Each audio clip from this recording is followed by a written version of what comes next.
My name is Michael R. I'm an alcoholic. I've been sober for a little over 19 years. I have been a lifelong atheist. I was raised an atheist. My mother, who raised me, was an atheist. I'm not rebelling against any particular religious idea or religious upbringing. It's just the way I have always been. I believe in the natural world. And what we can see in this universe, what we can measure in this universe. That hopefully explains a little bit of my background. I got sober by working the 12 steps out of the big book with various sponsors over the time, some of them religious, some of them much less religious. I think that's a decent introduction. I'm going to be talking about Bill's story over two different videos. I'm sorry I'm unable to be there live. But here's what we have. This is the first half of Bill's story.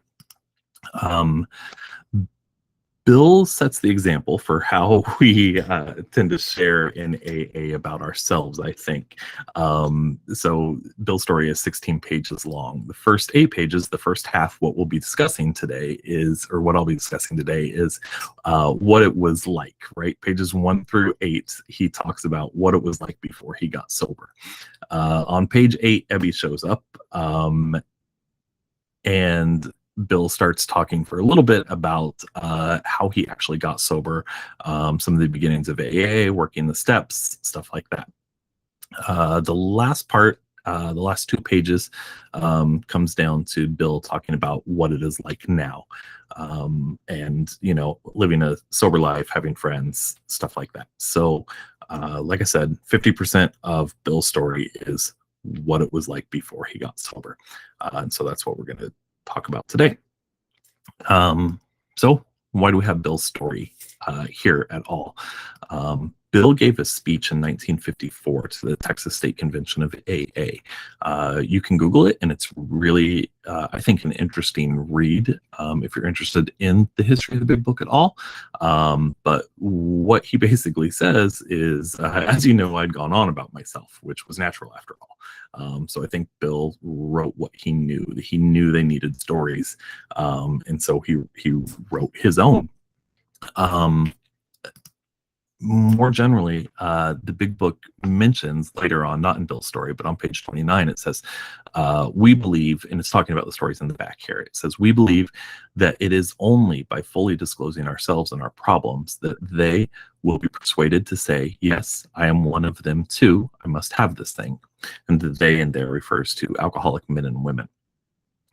So they knew they needed these stories when they sent out the Big Book, right? So the Big Book was 2 purposes. It was they needed money, and they needed a way to convey the message that was quicker and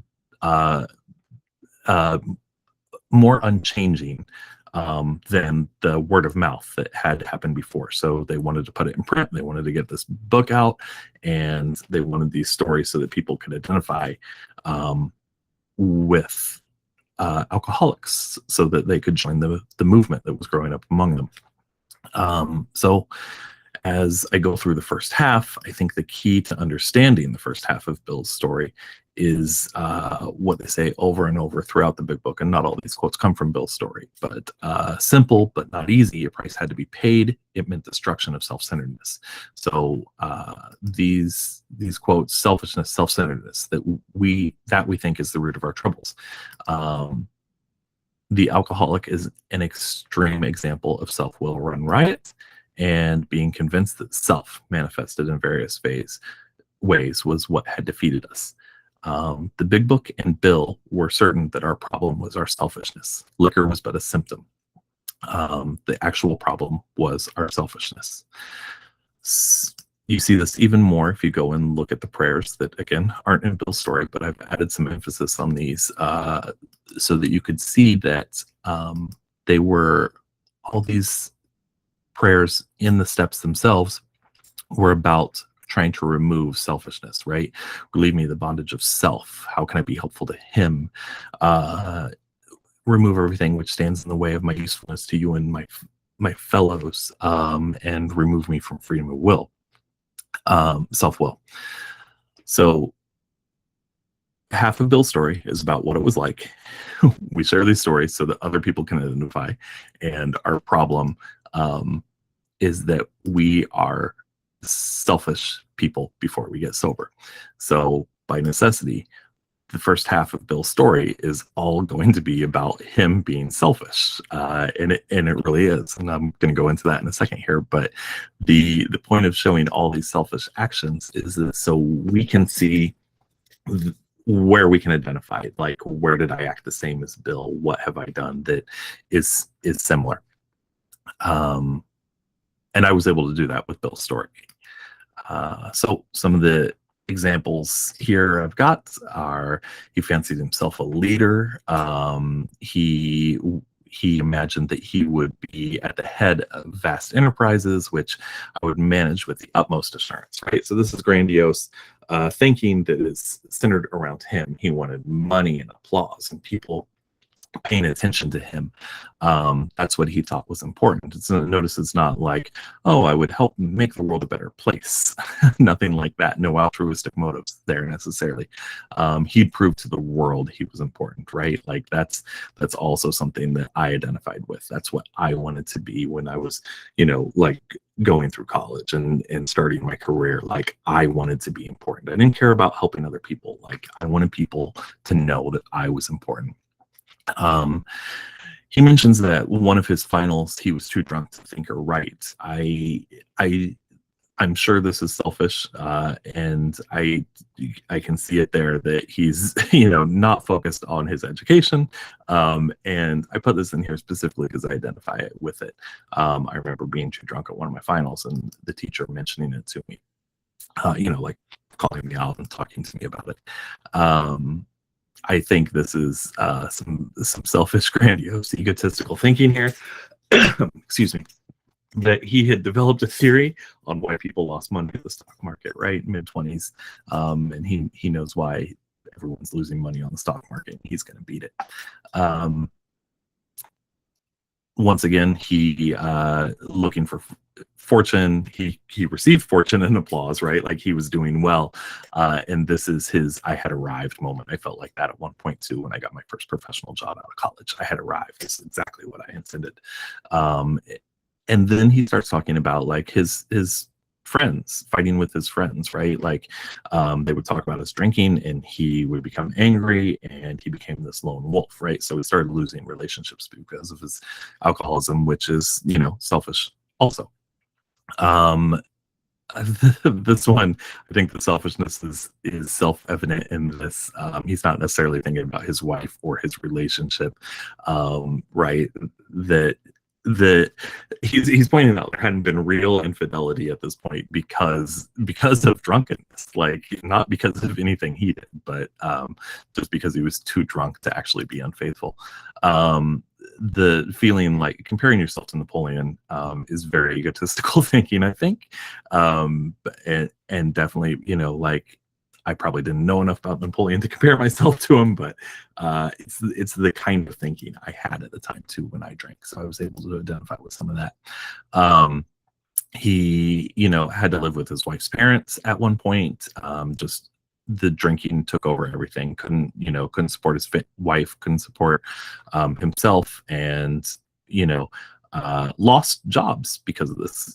Still couldn't help out around the house, couldn't take care of his family, and was still losing jobs by drinking. That's very selfish thinking, of course. His wife had to work, which is a little is uncommon at the time for a married woman to be working and taking care of the husband as much as she can. And she'd come home and he was drunk, right? She's out working and he's just sitting at home drunk. Very selfish thinking, having other people working to take care of your drinking habit. The hanging on at brokerage places, also, just another activity that's doesn't care about what other people are doing, trying to work. He's just there trying to, just probably being a drunk. Should I kill myself? I identify with this. I had suicidal thoughts while drinking, without a doubt. And I think suicide is a very selfish act. Stealing from his wife's purse, there's, nothing altruistic about that. Here he continues to talk about his pride and how he was able to surmount obstacles, or thought he could, but couldn't because of the drinking. Once again, he's in this loneliness and despair of self-pity, and he mentions the self-pity himself. So um, those were, just several examples that he lays out so that we can identify with him, right? My observations of this is that I didn't find anything particularly hard to swallow from the secular standpoint of the first half of Bill's story. The second half is a totally different story. We'll talk about that when we get there. But the first half is really just, what he did while he was drinking. There's nothing very weird there. I found a lot of places that I could identify. I know not everyone can, but I was able to. I think it's really interesting to note the different ways he tried getting sober, right? Like, if you go in there and look at it, you can see he tried on willpower on pages 5 and 6. On page 7, he talks about self-knowledge. He also talks about like the belladonna treatment, hydrotherapy. He talks about going to see psychologists. There's multiple trips to the hospital. He never says anything like, I went to a church and asked a priest to pray for me. Like I tried to turn my life over to Jesus. Like, Bill never mentions that in his story as something he tried. And that's nothing I would have ever attempted either when I was trying to get sober. That was not something I tried various ways, but it was never like, oh, I'm going to go to church. So I can identify with Bill that way also. I think some possible discussion topics, if you're interested in talking about them, would be if you found anything from a secular standpoint that was a stumbling block in the first half of Bill's story. I know there's plenty in the second half, but the first half, was there anything that slowed you down from your standpoint in becoming sober? Were there specific elements of Bill's story that you were able to identify with? Like the finals for me, I was able to identify with that pretty easily. And did you have a, yes, I am one of them moments, them being alcoholics, when you were getting sober, and what was it? I'm interested if it came from Bill's story, or if maybe it came from someone you met in AA, or an open talk that someone gave. So those are just suggestions, but I look forward to the next video in the second half of Bill's story. Thanks.